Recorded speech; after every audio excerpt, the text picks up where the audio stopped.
Well, thank you very much. We've had some very, really good talks today on Gaza with both the Middle East representatives and kings and all of the top leaders in the Middle East. And we had also a very good conversation with Bibi Netanyahu, trying to get the hostages back, and we're trying to get the end of the Gaza situation. It's really bad, very bad. And we think it could happen. Maybe it could happen pretty soon. We want the hostages back. We want the bodies back. And we want to have peace in that region. So we had some very good talks.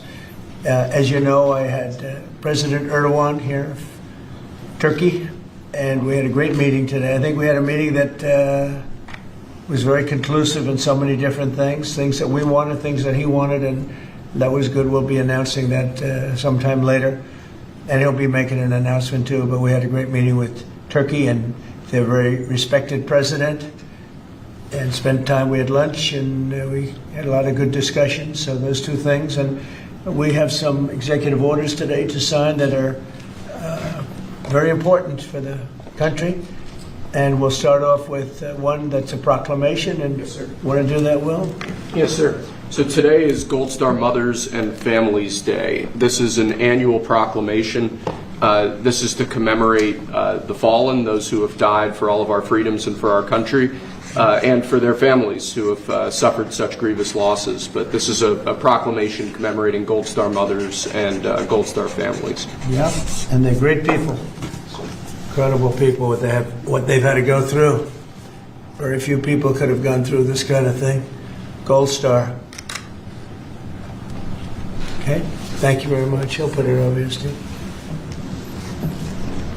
Next, sir, we have an executive order on TikTok. From the first days of your administration, you've charged a team from your administration, led by Vice President Vance, with ensuring that we can preserve TikTok as a platform for the 170 million Americans who use it, right, while ensuring that their data is properly protected as required by law. With this executive order, you will be effectively bringing into effect the agreement that will save TikTok and ensure that it can operate safely and securely.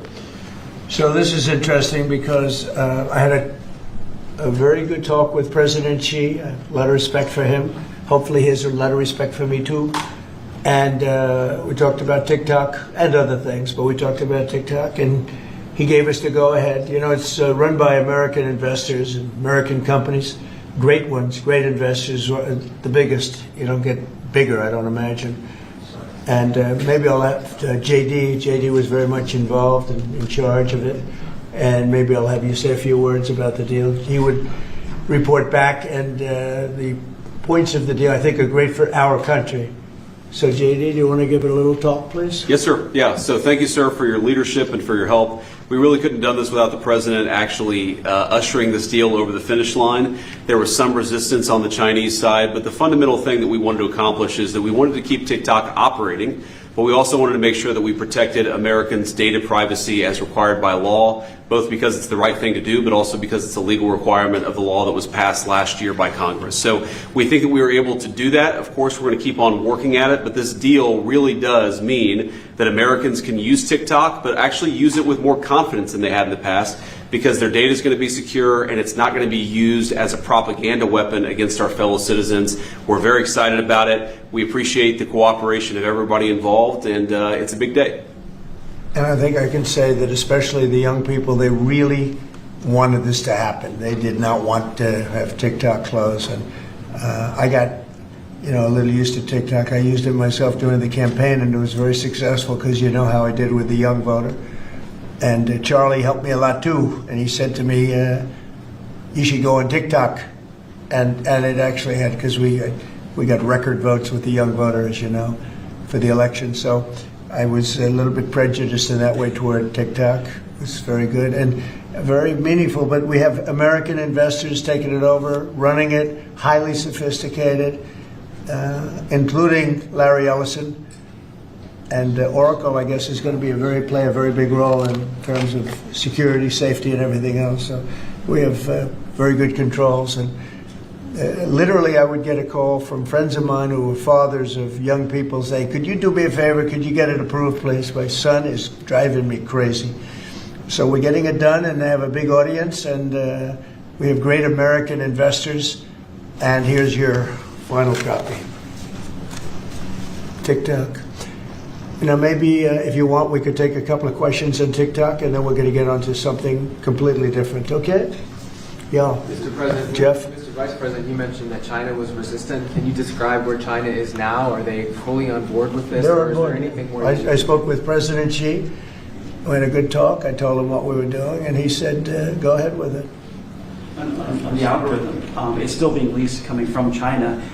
Are you satisfied that there's no security concerns for the Yeah, US? I am. I really am. It would push disruptive. The biggest reason is that it's owned by Americans. It's and very sophisticated Americans and people that love the country and very smart Americans too. So they don't want anything like that to happen. Yes, please. Thank you. Is there any operational relationship with Chinese entities or staff to execute the deal? With who? With the Chinese?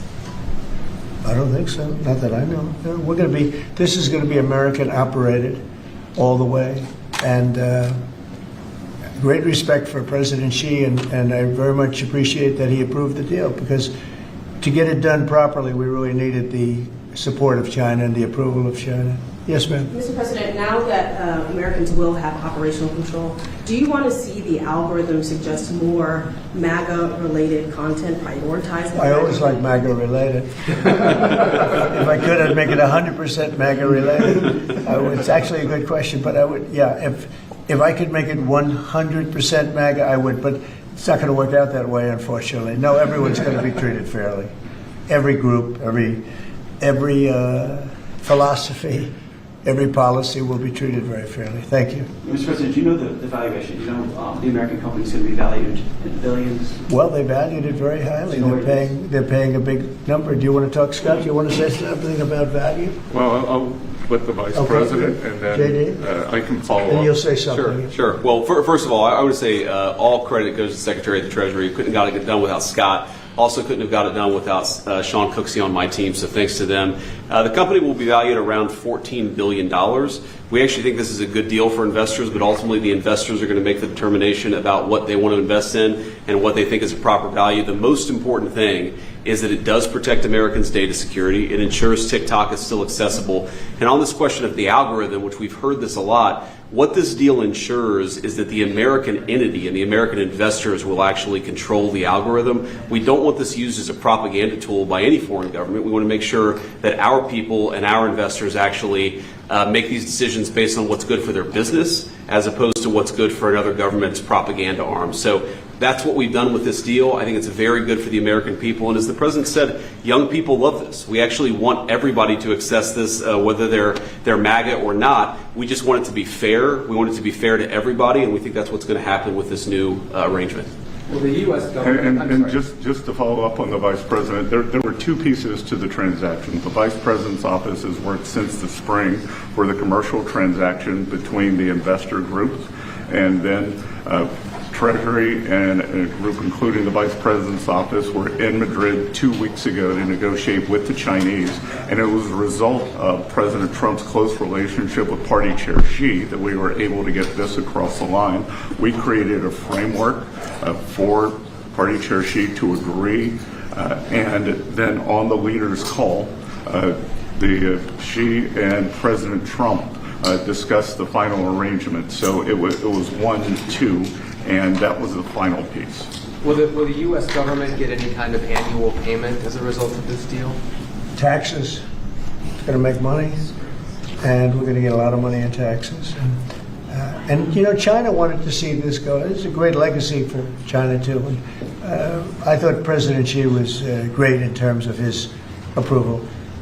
We probably could have done it a different way, but it wouldn't have been the same. Wouldn't have been the same security at all, but I appreciated that he approved it. So that's aside from taxes, there's no part of the deal that is like a payment to the U.S. government? Well, we're going to be announcing different things, but the U.S.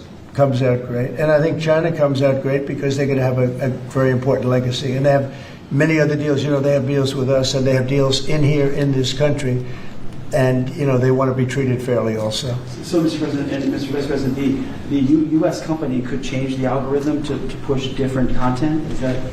The U.S. company will have control over how the algorithm pushes content to users, and that was a very important part of it. We thought it was necessary for the national security element of the law. We also just think it's important to protect American users. Again, we want users to use this platform the way they want to. We want the business to make decisions about content based on the interests of the business and based on the interests of the users, and that's what we think will happen with this new arrangement. And they're paying a lot of money, and I think hopefully it's going to be a great deal. They're very sophisticated people. You'll see a list. Have you seen a list yet of the people? Well, you've been reading about it. I know Michael Dell's involved, and Rupert Murdoch's involved, and a lot of, and let's see, we have probably 4 or 5 absolutely world-class investors that love the country. They made a lot of money with the country, and many of them are in a somewhat related business, so it works out pretty well. And they're going to be very careful about all of these questions that you've been asking. Who else beyond Dell and Murdoch?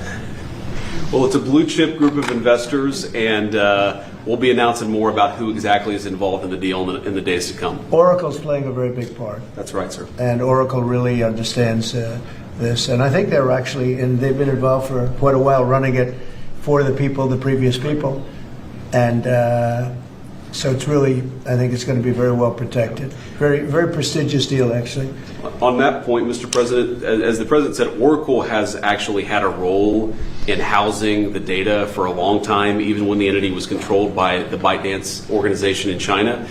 So Oracle had a pretty interesting perspective on what was necessary to actually create true data privacy protections for Americans. They were a very important part of getting this thing done. Mr. President, you told us a couple of weeks ago you thought that the security concerns were overrated, but were there legitimate concerns when it comes to safety? From my standpoint, no, because the people that own it are, they're not China-centric, they're USA-centric, and they're very smart people. I guess you could say it about everything. Everything is what's secure nowadays. Things that you think are totally secure turn out to not to be. But I think in this case, it's going to be as secure as you can be because of the ownership and the people. And they have a big investment. It's to their advantage to make sure it's good and safe. Yeah. Anybody else? Do you have a question? No, behind you. Well, I just want to say, do you think this move and getting this deal done, Mr. President, do you think this honors the legacy, like Charlie Kirk, you mentioned that he specifically pushed you to get involved with TikTok in the campaign, helped you win young voters. Do you think this deal honors him? Well, I think it's a good thing. It's a good sign. We're doing very well, as you know, with the trade deals. We're doing very well with China, and a lot of them. We were never treated properly. We were for 4 years, actually, but we were never treated very properly by other countries, and we're doing well. We've never done this well. We have, because of the tariffs that are coming in, the deals that are being made, $950 billion in one case. It's $950 billion, where previously they paid nothing. We have, as you know, in Japan it's $550 billion. South Korea is $350 billion now. That's up front. And one of the things I can say, I announced it lightly before, but we're taking in tremendous amounts of money with tariffs. We've never seen anything like it. No country's ever seen anything like it. I'm going to devote a little bit of that money, a little bit of the tariff money to our farmers. Our farmers have been incredible. They're the ones that let us survive and eat and enjoy our lives, right? Eat too much, maybe in some cases, like mine. But I will tell you, we're going to take some of the tariff money, relatively small amount, but a lot for the farmers. And we're going to help the farmers out a little bit, because during this transition period, a period where we're taking in incredible amounts of money, we'll have a little bit of a shortfall with the farmers until the tariffs kick in, because they haven't kicked in for the farmers yet. And I decided before, and I spoke to all of the people here, that I want to make a contribution out of the tariff money, a small percentage of it, but it's a lot for the farmers. It'll make the farmers feel very good, just help them through the transition. And ultimately, they're going to be making a fortune. They will be one of the top in the whole world in terms of percentage gotten from the tariffs we're taking in. But we have so much coming in, it's a very small thing. But I want to, in fact, just get the word out to the farmer, because they'll be struggling until the transition is complete. Then after that, they're going to do, I think, better than they've ever done before. Last time I said, get yourself a larger tractor and more land. And that was when they were doing very poorly. And they ended up doing that, and they did very well. That was with the deal we made with China. Unfortunately, Biden forgot about the deal, and he never enforced. I enforced it till the end, and China was very honorable. But when Biden came in, he didn't enforce it. So when you don't enforce a deal, they don't do it. So it's terrible. Biden was very bad to the farmers of our country. So we're going to be doing that. It's an honor to do it, too. Brian, did you have a question? Yeah, I was just going to say, what's your message to the millions of small businesses here in the U.S. that really rely on TikTok to reach their end user, to market their service and their product? Well, thank you for that question, because honestly, we were getting hit up. They use it for virtual advertising, and they pay very little for it and nothing for it. And small businesses have become very successful because of TikTok. And we didn't think of that, when everyone's saying, oh, TikTok and this and that. But over the last 6 months, I was called by so many people saying they're going to go out of business if they can, because they use it virtually as a advertising tool. And without it, they wouldn't have anything. They wouldn't be able to get the word out about their good product or whatever it is they're selling. So it's a very important thing for small business. It's another reason I wanted to do the deal so badly. So let's go to another subject now, if we might, okay? And Will, please. Ask you about farmers. Yes, go ahead. What does that look like? Is that going to be direct checks to farmers, or is it going to be? Well, we haven't decided that. We'll be dealing with Brooke later, and the Secretary of Agriculture, and we'll figure out how to get money to the farmers. And again, this comes out of the large amount, hundreds of billions of dollars of tariff money that's pouring into the country. The tariffs, remember when I said a long time ago, I said it's the greatest word, it's my favorite word in the world. Then I had to say, I was forced to say other things, and of course, rightfully so. Love, family, religion. So I think I put tariff number 5. I was forced because the fake news did a big number on me. It's one of those little, but let's say it's my 5th favorite word tariff. But it's making our country very rich. And when our country is rich, I'm able to help the farmers, and I'm able to help even other countries that are in trouble. But we're able to help people that are in trouble. Medicaid, Medicare, Social Security. It's all a benefit of this tremendous amount. And I heard numbers coming in today, Scott, where the numbers were very high, right? The economic numbers were off the charts, sir. Unfortunately, right? Because this is the only country in the world where you announce great numbers and the stock market goes down. Because when you announce great numbers, they immediately want to take that success away by raising the interest rates. Why can't you announce great numbers and let them lower the interest rate so you can make numbers? This is the only country in the world. I don't know if you heard. Could you just tell them what the number was? And how it was 3.88% growth, the biggest in years. And the important thing, as the president says, this is going to be non-inflationary growth, just like it was in its first term. So strong growth, low inflation, real wage gains. And to the question on small business optimism under President Trump last week hit a multi-year high. So small businesses, Main Street is back under President Trump. But isn't it crazy? So I saw the market was down a little bit today. I mean, in all fairness, I don't feel guilty because we've set every record you can imagine. But it was down, and I say, oh, the numbers must be good. Meaning the growth numbers are phenomenal. And again, this is during, but a little bit of the heavy, the really success and the money pouring into our country through the tariffs. And I just say, why can't we have great numbers and lower the interest rates so we have even greater numbers? So people were saying, oh, the numbers are so good, they're going to have to raise interest rates. That doesn't have to happen. And there's no inflation. We have really, the only thing we have is great success. We're having unbelievable success. So the numbers are much higher than anticipated, except for by me and Scott and some of the other people. And they'll get a lot higher than that, too. But I don't want to, every time we have good numbers, say, let's take all the juice out by raising interest rates.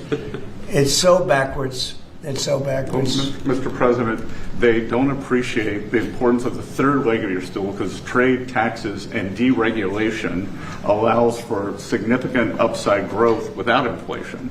So eventually the people at the Fed will be able to focus on this like Alan Greenspan did in the 90s. You can have strong growth and low inflation, and I think we can get the stock market up, Wall Street, Main Street, both doing well. And we want low interest rates. There's no reason that every time we announce these record numbers, these numbers are way above projections by, all the great geniuses out there. They knew this was going to happen. So they had 71 different people, and only 2 got it right. Me and another gentleman from, I think, my wonderful Wharton School of Finance, actually. So anyway, but I really want you to look at that. Every time we have good numbers, they say this is a good time because they're guarding against inflation that may happen in 2 years from now. We have to change. We have to change our thinking. We should be rewarded for good numbers, not penalized. So, Mr. President, is that 3.8?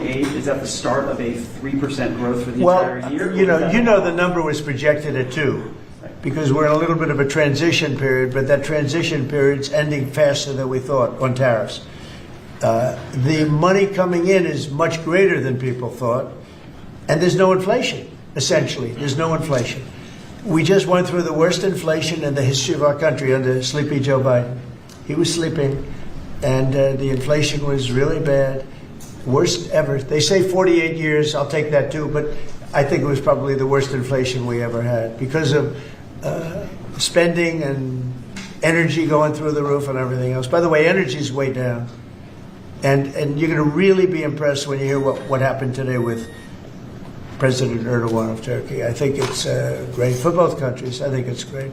We have great relationships with a lot of countries. And you may be even more happy when you find out, because we spoke with Bibi Netanyahu today, and we spoke to all the leaders in the Middle East, who are great people, and we're getting pretty close to having a deal on Gaza, and maybe even peace, which would be the first time in about, 2,000 years, I think? In the region, I'd say the first in, Steve, what would you say, first in 2,000 years, or maybe 1,000? 2 millennium.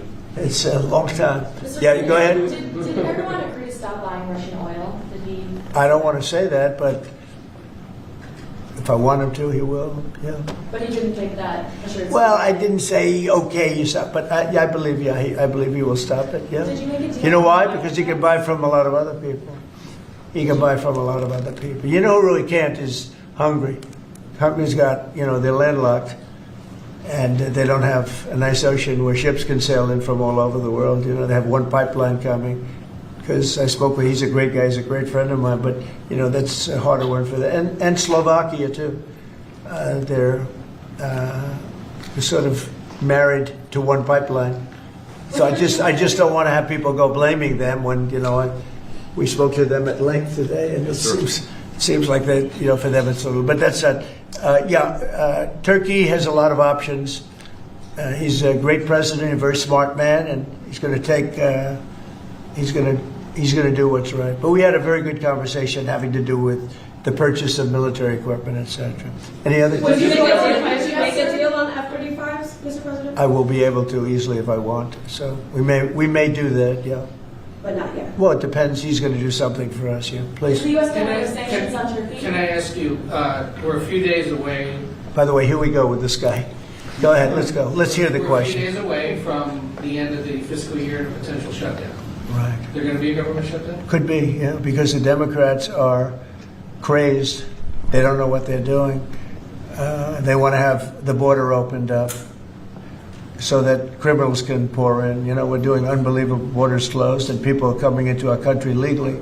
They continue to want to have men and women sports. They continue to want to have transgender for everyone. They want to raise everybody's taxes at a number that's not sustainable. It's the only time in the world I've ever seen a party that wants to raise taxes. I grew up in a family where I'd watch politics, and I always liked it from the time I was very young, but I'd always see politicians say, we will lower your taxes. These guys, they campaign on raising your taxes, but they want to raise taxes very substantially. The one thing they're concerned about, look, Republicans have total control of Washington. You guys have control of the House, the Senate, there's you. Well, when you say control, so we need 60 votes for this, and we have 53 Right. Republicans, so And we the one need thing- 7 Democrats. And those 7 Democrats and others are asking for an extension of a tax credit on people who get the Affordable Care Act and some other government-backed health care. So are you willing to negotiate Well, on what that they're issue? really asking for is they want to pay for illegal aliens that have come into our country by the millions and get onto the rolls, and they want to pay. And our people don't want to do that. Our people are taxed enough. You know, we just approved the largest tax decrease ever in the history of our country, including the extension of the previous Trump tax cuts. The tax cuts that we just approved, they want to use those tax cuts to give the money to illegal aliens, people that came into our country illegally and that are leaving the country. So why not There's been a self-deportation because of what we've been doing that's been incredible. Okay, yeah, please. Secretary Hexer is inviting military leaders from all around the country on Tuesday. Will you also be there? From all around the country to what? To Virginia. He's inviting the generals and admirals to Virginia for a big meeting. They're not sure why. Well, I know. I love it. I mean, I think it's great. Let them be friendly. Let them be friendly with the generals and admirals from all over the world. Why? Is there something? No, but is there something wrong with it? What is it about? Will you be there personally as well? And what is it about? Well, I'll be there if they want me, but why is that such a big deal? I mean, the fact that we're getting along with the generals and admirals from all. Remember, I'm the president of peace. It's good to get along. It's good. You act like this is a bad thing. Isn't it nice that people are coming from all over the world to be with us? It's not particularly unusual that generals who report to the Secretary of War and then to the President of the United States are coming to speak with the Secretary of War. It's actually not unusual at all, and I think it's odd that you guys have made it into such a big story. Is it a big story? I mean, I don't think it is, sir. I would think it's but isn't it a good story? I mean, we're respected from all over the world as a military force. I rebuilt the military during my first term, and even though we gave a chunk of it away to Afghanistan. But we're talking Afghanistan too, by the way, about Bagram and about that. But that's a very small amount compared to what we rebuilt it by. But I rebuilt the military, and we're very respected. We have the strongest military anywhere in the world without question. We have the greatest equipment in the world. We're selling the equipment to other countries. And a lot of generals want to be here, and they want to look at they're also going to be touring equipment sites. They're going to be talking about the newest weapons, et cetera, et cetera. But I think it's great when generals and top people want to come to the United States to be with our now called Secretary of War. Does everybody like the name? I do. You said something really interesting this week about Ukraine, that you thought Ukraine could get back all the territory that Russia had taken. Yeah, they have a shot at it because Russia. What prompted you to change your thoughts on that? Well, because I've been watching the way what Russia's been doing. I'm very dissatisfied with what Russia's doing and what President Putin is doing. I haven't liked it at all. He's killing people for no reason whatsoever. And they are doing very poorly, considering they have put it all out on the line. Their economy is going to hell. They're bombing the hell out of everything, and they're picking up a very little territory, if any. In fact, they're losing some territory. So I think it's been very bad for the reputation of Russia. This war should have been over. If this were our war, we would have had it over in 1 week. And they're getting into 4th year, Jeff. They're getting into the 4th year now. 4 year of fighting, and you see what they've taken. Now, the last month they've taken very little, and you've been reporting on all the bombing, all the drones all over the place. 900 drones coming into certain areas like Kiev in one night. And with all of that work, they've taken over very little. So now I'm very disappointed in President Putin. I thought I solved 7 wars. In fact, we have a great leader coming. We have the Prime Minister of Pakistan coming and the Field Marshal. Pakistan Field Marshal is a very great guy, and so is the Prime Minister, both. And they're coming, and they may be in this room right now. I don't know, because we're late. And I said maybe they'd like to join they actually may be somewhere in the beautiful Oval Office. Yeah, please, behind you. On Gaza, did you promise leaders this week that you would not allow Israel to annex the West Bank? Is that something that you I will not allow Israel to annex the West Bank. No, I will not allow it. It's not going to happen. Did you speak with Netanyahu about this? Yeah, but I'm not going to allow it. Whether I spoke to him or not, I did. But I'm not allowing Israel to annex the West Bank. There's been enough. It's time to stop now, okay? Yes, please. Jasmine Crockett recently. Jasmine Crockett. Remember when I said, is she a relation to the late, great Davy Crockett? I don't think so. Jasmine Crockett, let me tell you, before you even ask, she's a very low IQ person. I mean, if we ever had to pass an aptitude test, that's the one should take one because she shouldn't even be in the crowd. So I have no idea what you're going to, but I don't think we should waste our time. This is a low IQ person who I can't even believe is a congressperson, between her and Ilman Omar and the group. You know, I met the head of Somalia. Did you know that? And I suggested that maybe he'd like to take her back, and he said, "I don't want her." Okay, what else? Go ahead. You want? Let's hear what Crockett said. Go ahead. You compared ICE raids to slave patrol. I want to ask you to slave patrol. I want to ask you if you think that there should be consequences for members of Congress who make these types of comparisons or use this type of language. Well, I think she's gone over the line, and I think a lot of the people. Look, the Democrats have become radical left lunatics. They have policies that nobody's going to buy. And, I see what's going on in New York. We're going to have perhaps a communist mayor because it's split up. You know, if the people would get together and have one candidate, they'd have, I think, a pretty good chance. But it looks like maybe they're not going to do that. But we're going to end up with a communist mayor. It's not even believable, my beautiful New York. When I left New York to become president, it was a great place. But it was the beginning of bad things because we had de Blasio had just started as mayor, and I said, this guy's a real nut job. Went to Harvard to teach management. Can you believe it? He went to Harvard to teach city management along with the mayor of Chicago, who went to Harvard to teach. The two of them are teaching how to manage a city manage it into hell is what they do. But that was the beginning, and now we're going to go a step further. Now we're going with the communists. Can I be honest? I think it's the greatest thing to ever happen to the Republican Party. I really do. I think if a communist takes over New York City, I think that's a gift to the Republican Party. It's sad for New York, but it's a gift. And New York will recover because sometimes you need a shock like that to straighten you out. But it's politically, it's probably a very good thing. Mr. President, immigration, crime, and the World Cup. Actually, so that's a lot of questions. You have a number of cities that are pushing back against your immigration deportation move as well as your crime initiatives.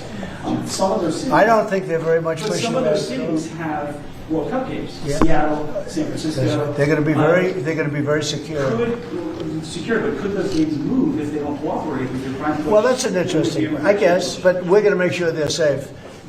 They're run by radical left lunatics and that don't know what they're doing. Look at Washington, D.C. I just got numbers. There's like no crime in Washington, D.C. You, Jeff, will not be mugged walking down the street. You can walk down the street with your family. You can walk down your street with your wife, your daughter, your son, and you're not going to be... We took out 1,700 career criminals that we're not allowing back. And we have this city in great shape. There was a time when not long ago, when every single week you'd have at least one murder. And look what's happening with Washington. It's safe. I went to dinner in Washington just to prove a point. I gave a press conference in the middle of a street. I wouldn't say Secret Service was thrilled, but I did it, and here I am. Look, Washington, D.C. is such a great example of what can be done. We did it in 12 days. We made it very safe in 12 days, and now it's much safer than that.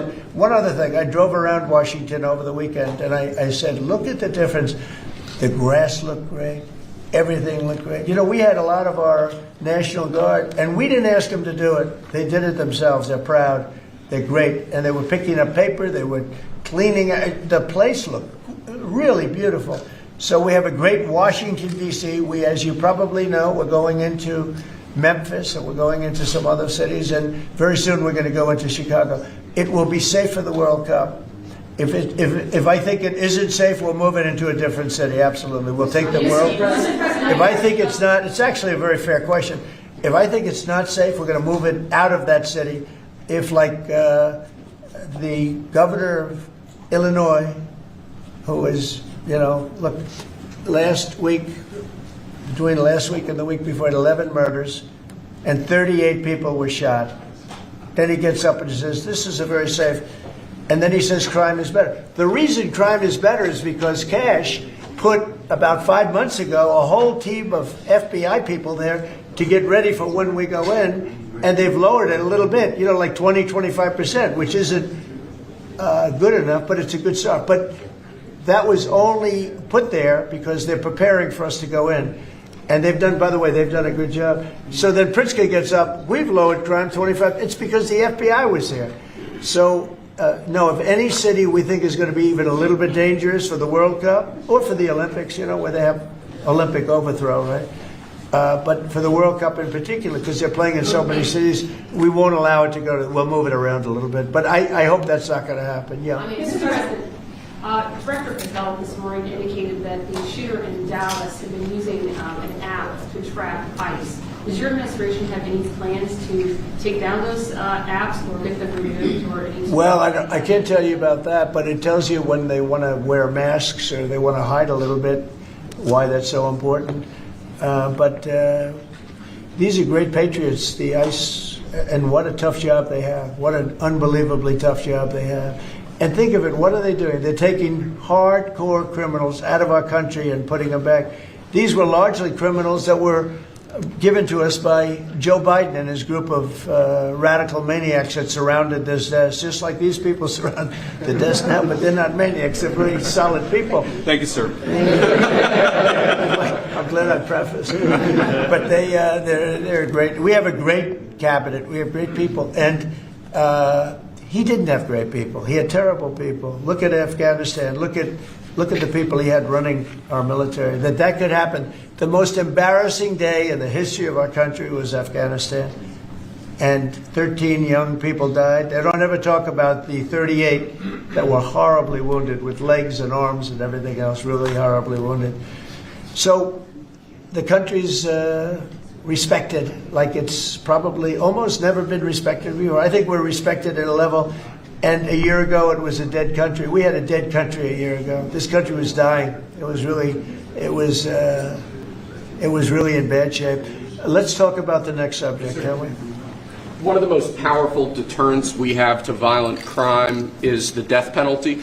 As you said, your administration has taken bold, decisive steps to ensure that Washington, D.C. is once again a safe and secure city for its residents and all who visit.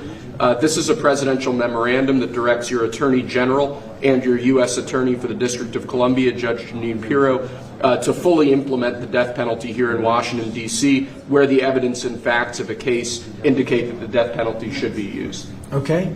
Everybody understand? Death penalty in Washington. You kill somebody, or if you kill a police officer, law enforcement officer, death penalty. And hopefully there won't be that. So again, it's way down. I mean, we have had week after week after week where we haven't had a murder. I said that the other day in front of the president of Poland. The press was here, and I said, ladies and gentlemen, I'd like to announce that Washington, D.C. has not had a death in 4 weeks, a murder. And he looked at me, he goes, is that good or bad? He said, what kind of a place is this? But it's true for years. I mean, every week, essentially, somebody got killed or more than one. And this is a very safe city right now. We don't play games. And, it's interesting. We took these careers out, career criminals. They call them careers. They left the word criminal out. But we took the careers out of here. And they're now brought back to their homes, or they're in jail, or they're in a jail in another country, and hopefully they're not coming back. And we have to maintain it. You can't just leave, and we have to maintain it. We've gotten along fairly well with the mayor. She's getting a party that hates that the city's becoming safe. I mean, they're actually criticizing her because the city's becoming safe. But this is right now a very, very safe city. This went from the most unsafe city in the country to the safest city in the country. There's no city any safer. That's a pretty big achievement. And we really did it in 12 days. But if you add an extra week to it, that'd be nice. And, I mean, you can go out to dinner. Restaurants are booming. The restaurants were dead. They were dead. Even if you got to the restaurant, then somebody would come in and hold you up. They'd hold up the whole restaurant. They go to Uber. Young ladies in the White House, they'd call Uber for protection. They'd run to the car because they were petrified to be from the entrance of their building to the car. Now they feel safe, they're in the car, and then the car gets hijacked while they're in the back of the car. This is what we were living in. We were living in hell. People that work in the White House, every time they see me, young women in particular, say, thank you, sir. And I don't even ask them about what. I know exactly. I made their lives. Now they're living in a beautiful, glamorous place called Washington, D.C. with no crime, and that's the way it should be. Okay? This is the death penalty for somebody that kills people in Washington, D.C. I think it's capital. It's a very interesting capital punishment, capital city. Right? It's capital. But this is our capital city. We can't allow that to happen. People come in from Iowa to look at the Lincoln Memorial and they end up getting killed. It doesn't happen anymore. It's not going to happen. And if it does happen, it's the death penalty for the person that did it. And this goes into effect. Yes, sir. Right? Pam, is that right? Could you speak a little bit about that? Yes, sir. Not only are we seeking it in Washington, D.C., but all over the country again.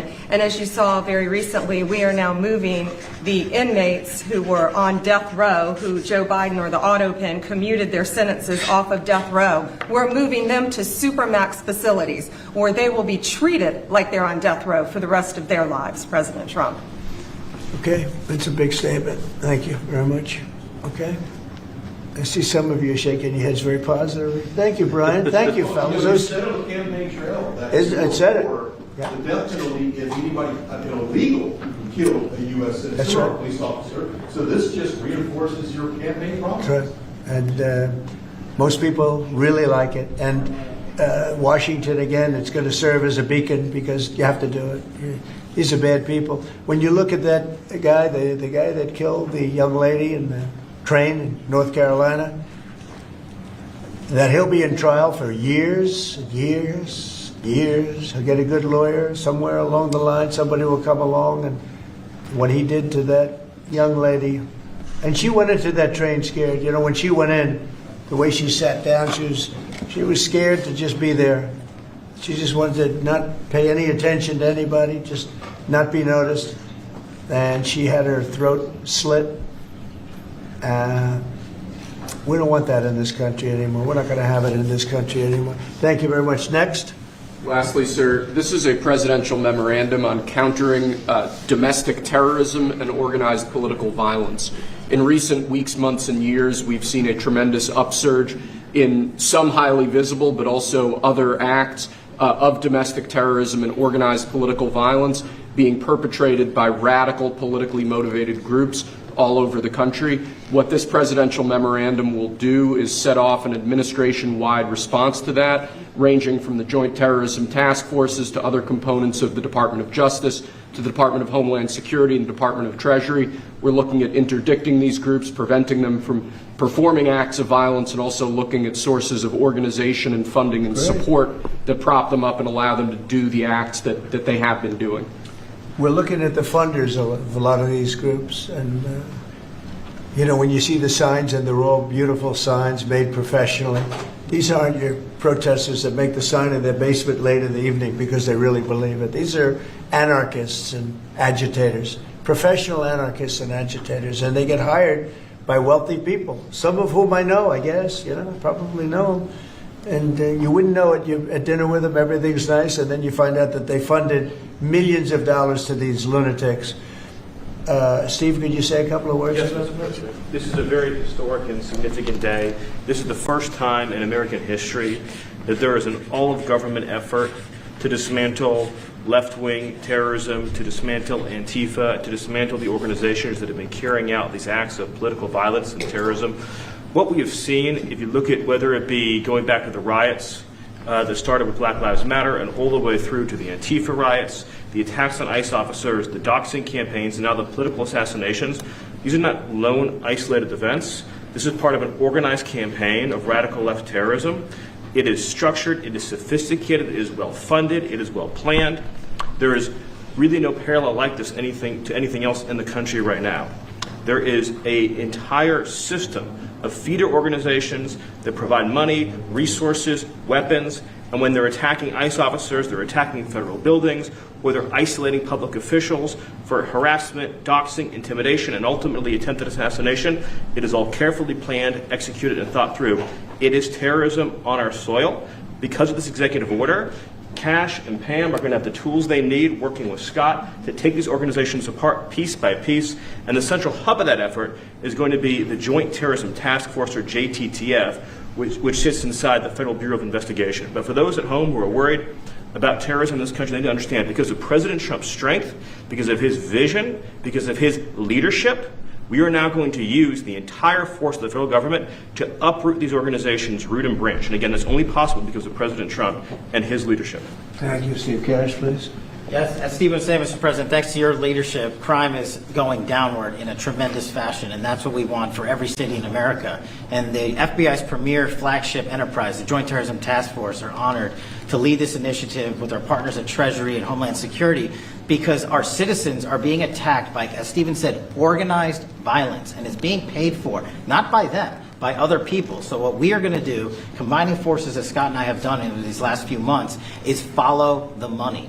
People and organizations have collected funds and put them out into the streets of America and organized violence across our country. And thanks to your recognition of this and this executive order and the AG's leadership to lead out and prosecute these individuals, we are properly going to chase them down like the domestic terrorists that they are, and our streets and our communities are going to be safer because the JTTF and the FBI and Treasury and DHS and DOJ are going to combine forces like never before to root out this new evil that is perpetrating our criminal activities across our societies. And we are just so thankful for your leadership and recognition of it. It's not easy to do. Good job. Thank you very much, Who Pam. specifically do you want to target? What? Besides Antifa, is there a specific group or person you're targeting with this? Any organized group. Any organized group who is committing these crimes, and we're working with the Secretary of Treasury. You know what law enforcement has told us under President Trump's leadership? He's taken the handcuffs off law enforcement. They can do their jobs now, thanks to you, President Trump, and that's what's happening. And all of these agencies that Cash mentioned, we work hand in hand together. Our prosecutors were following the money with Treasury. We're working with Homeland Security. Cash's agents, all of our agents, DEA, ATF, U.S. Marshals, combined are working, and with state and local government, to take these people off the streets who are jeopardizing lives. Can I just illustrate this? So I was talking with Cash and Stephen about this a couple of days ago, sir. So I believe it was in Oregon where you had a federal building where there were men in black ski masks who were committing acts of violence, who were shutting down a government building. To the president's point, they don't come from nowhere. These are paid people. This is organized. They're committing acts of political terrorism on American soil. And it's time we had a government that looked out for the American people rather than the people who are committing violence against the American people. When you go out to Portland and you see what's happening in Portland, this is like nobody's ever seen anything like it. Every night, and this has gone on for years, they just burn the place down. And you know, the shop owners, most of them have left, but the few shops that are open, they just use plywood and just like 3/4-inch plywood. They don't put storefronts because they know it's going to be burned down. These are professional agitators. Right. These are bad people, and they're paid a lot of money by rich people, some of whom we know. I'm sure I know some. I don't. If I knew, I wouldn't associate because I'll be in trouble because Pam will say, "Why are you associating with this person?" But I will tell you that these are bad people, and they're paying a lot of money, millions of dollars. But take a look at Portland sometime. These are wild. These are crazy people, and they're trying to burn down buildings, including federal buildings. And on my list of things that I want to do before we finish up with the cities, because I think we're going to whip the cities back into shape, and we have to. We cannot let our cities, and that's a small example, but it's the most violent example. It's every night, and they've done it for years. You think maybe at some point they made their point, and what are they doing? But we're going to get out there, and we're going to do a pretty big number of those people in Portland that are doing that. They're professional agitators and anarchists. They're actually anarchists, yeah. Go ahead, why don't you defend? Let's see you defend them, Jeff. No, I'm not defending anyone. I just want, so that we can just explain this in our stories. Could you name a couple? You don't explain it right, though, Jeff. Go ahead, let's go. Maybe let's give you another chance. Go ahead. Antifa, Soros. What names are we talking about? Well, Soros is a name certainly that I keep hearing. I don't know, but Soros is a name that I hear. I hear a lot of different names. I hear names of some pretty rich people that are radical left people. Maybe I hear about a guy named Reid Hoffman. Somebody's a pretty rich guy, I guess, and I hear about him. I don't know. Maybe could be him. Could be a lot of people. We hear the same names, but they're bad, and we're going to find out. And if they are funding these things, they're going to have some problems because they're agitators and they're anarchists. These are anarchists. Really bad. Okay, yeah, please. Mr. General, can you comment on Who are you with? Who are you with? I'm with the Center Square. Sarah Roderikovich is my name. Sarah, there's also, as you know, Antifa is not just a domestic terror, or now a domestic terror organization. It's also international. I know the Netherlands is looking at also designating them a terror organization. Right. Have you been working with your intel community and your DNI to possibly expand that to making them designated Yes, an we have. international terror Yeah, we have organization? been. Yep. It's an international. In many cases, it is international. Mr. Yeah. On Antifa, if someone takes to the streets of America and says they're Antifa, what happens to them? What will happen to them? Well, I'd say the maximum under the law, and we'll see. Now, if they kill somebody, we just signed a death penalty, so it depends where it is. But if they kill somebody, which they do, I mean, people are dying. You go out to Portland, people die out there. Many people have died over the years in Portland. Portland is, I don't know how anybody lives there. It's amazing. But it's anarchy out there. And that's what they want. They want anarchy. Like when they attacked Seattle and took over a big percentage of the city. I was going to go out and we were going to do a big number. They heard that and everybody broke up all of a sudden. But, you know, you have governors that have to run that, and a lot of them don't do that. I don't like to go in. I'd rather have Pritzker's support when we go into Chicago. But if we don't have it, that's okay, too, because we're paramount, and we will do what we have to do. We're going to make Chicago safe. We're going to make we're going to make as many as we can, and usually that involves a surge. But what we did with, in the case of Chicago, by having the FBI go out there 5 or 6 months ago, we brought it down a little bit. You know, a little bit is 25%, so it's not so little, but it is when you're talking about the kind of crime and killings and murders that you hear in Chicago. But we're going to get it. Chicago's a great city. As the Union Pacific said, the head of the Union Pacific, who's a great guy, started off as a low-rung guy. He said he started at a caboose, and now he's the chairman of the Union Pacific. But he's a great guy. But he said, sir, don't lose Chicago. The way he said it, I said, boy, it really hit me. You know, here's a man that knows all the cities. The Union Pacific, I guess, is our largest railroad. And he knows all the cities. He's been doing it for 45 years. And he said, sir, don't lose Chicago. And the way he said that meant a lot to me. And we're going to go into Chicago very soon. We're going to take care of Memphis. We're going to take care of Memphis. You can't walk a block without getting shot. We're going to take care of that one, and just like we did Washington, D.C., and we're going to do Chicago very soon. Yeah. There could be an indictment on James Comey. Do you know if there is an indictment or? I don't know. I know it's going on because I read the papers just like you do, right? So I don't know. Do you have anything to say about that? We can't comment on that. Yeah. Can you comment on a New York Times? Attorney General, can you comment on a New York Times report saying that Justice Department officials have asked attorneys to target a George Soros-funded group? And is this executive order that you just signed a part of that effort? I'm not going to comment on whether there is or is not a pending investigation, but everything's on the table right now. I don't think anybody has to ask, because if you look at Soros, he's at the top of every. In fact, sometimes they say, could he be involved in this many things? But he's in every story that I read. Stories that I read keep talking about Soros, and so, you know, I guess he'd be a likely candidate. Thank you very much, everybody. Thank you very much. Thank you for that, President. Thank you. Thank you.